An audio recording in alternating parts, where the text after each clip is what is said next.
ما هو الأفضل للمسافر، الصوم أو الفطر؟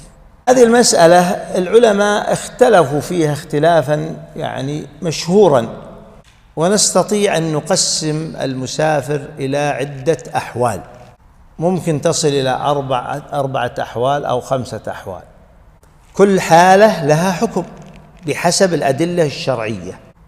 فنقول الحالة الأولى أن يشق عليه الصوم في السفر مشقة ظاهرة أو يتضرر بذلك.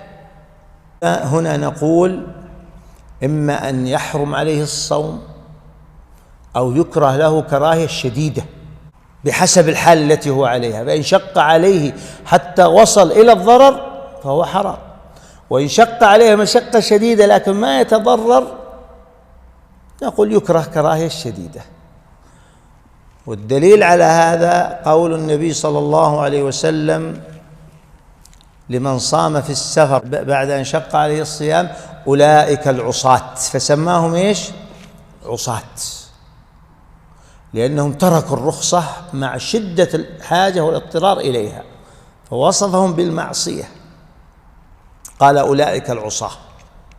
طيب، الحالة الثانية أن يشق عليه مشقة لكن ليست مشقة شديدة، في مشقة، تلقاه مجهد ومنهك ومتعب وعطشان ومع ذلك يصوم، فنقول يكره له في هذه الحالة الصيام، لا نقول يكره كراهية شديدة ولا يحرم، لكن يكره له الصيام والأولى له أن يفطر.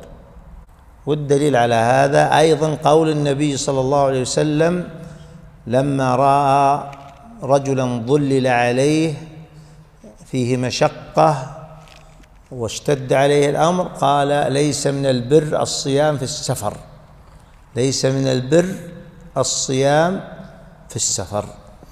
فبين أنه ليس من البر أن تصوم في السفر وأنت على هذه الحال، وهي حال المشقة.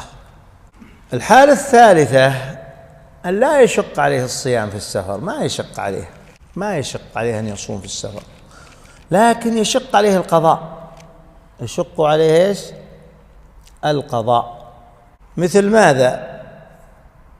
مثل شخص موظف وسافر وهو غير متعود على الصيام في غير رمضان، وإذا صام لوحده أحيانا يقعد رمضان التالي ما صام، بعضهم قد يؤخر سنة وسنتين ما يصوم أو 3. موجود هذا بكثرة في الرجال والنساء، وبخاصة الشباب أصلحنا الله وإياهم. كثير من يسأل يقول لي 3 سنين ما صمت، تراكمت علي 4 سنين 5 سنين ما صمت القضاء. ليش؟ أنا ما يقدر يصوم لوحده، يشق عليه جدا أن يصوم وحده. أو يكون عنده في غير رمضان أعمال، مثل شخص عسكري يوقف في الشمس والحر، أو يدور دورية في الشمس والحر، وسافر في رمضان، القضاء شاق عليه، يقول أنا أصوم لو في السفر أحسن من أقضي. يشق عليه الصيام في مثل هذه الأحوال قضاء. ففي هذه الحالة نقول له الأفضل لك أن تصوم ما دام ما يشق عليك الصيام، لكن اللي يشق عليك القضاء، نقول الأفضل أن تصوم، صم. وفيه إبراء للذمة، وبخاصة أن بعض الناس أحيانا ما يصوم القضاء فيرتكب الإثم، فيرتكب إثما، فنقول صم أفضل لك مع الناس. طيب، الحالة الرابعة من يستوي عنده الأمران: الصيام وترك الصيام، والقضاء وعدم القضاء، واحد عنده. فهنا اختلف العلماء، فالجمهور يرون أن الصيام أفضل، قالوا لأنه فعل النبي صلى الله عليه وسلم فكان الغالب عليه الصيام، قالوا ولأنه أبرأ للذمة، ويستدلون أيضا كما قلت فعل النبي عليه الصلاة والسلام، فإن أكثر أحواله أنه كان يصوم في السفر عليه الصلاة والسلام، وكان يصوم معه بعض أصحابه رضي الله عنهم مثل عبد الله بن رواحة وغيره. وهذا مذهب الأئمة الثلاثة: أبو حنيفة ومالك والشافعي.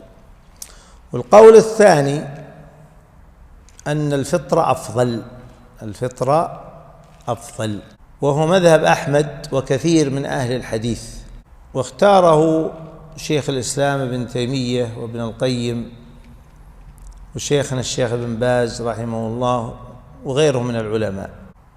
والدليل على هذا الآية الكريمة، وهي أن الله عز وجل قال فعدة إيش من أيام أخر، فدل على أنه الأصل أنه يفطر في السفر فيكون أفضل.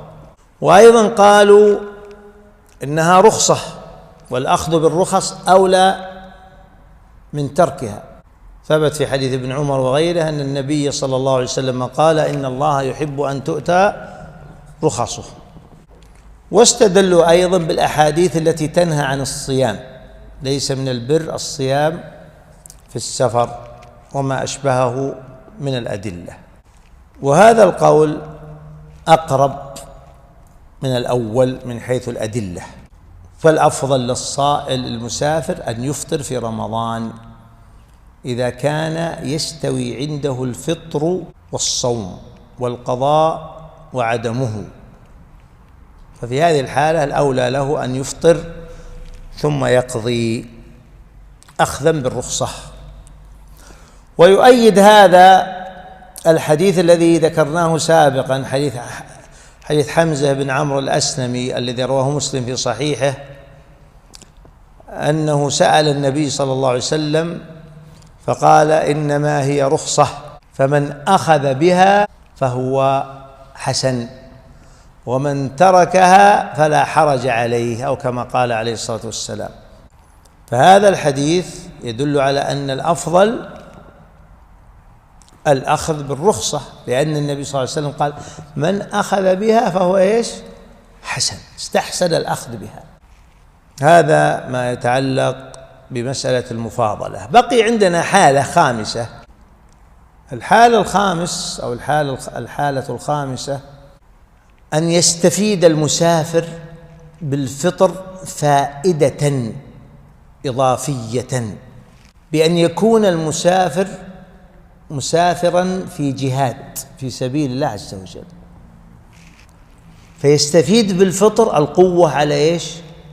الجهاد، فهنا يتأكد عليه أن يفطر، لأن النبي عليه الصلاة والسلام عزم على أصحابه أن يفطروا في فتح إيش؟ في فتح مكة. ومثله المعتمر إذا دخل مكة نهارا فالسنة له أن يفطر ويعتمر نهارا، لأن السنة المبادرة بالعمرة وعدم تأخيرها، فإن كان سيبادر بالعمرة وهو أفضل فإنه يفطر حتى يعتمر عمرة حسنة، ولا تكون عمرته عمرة إنسان مرهق ومتعب فلا يؤديها كما ينبغي بسننها. طيب، هذا ما يتعلق بالمفاضلة بين الصوم والفطر في السفر.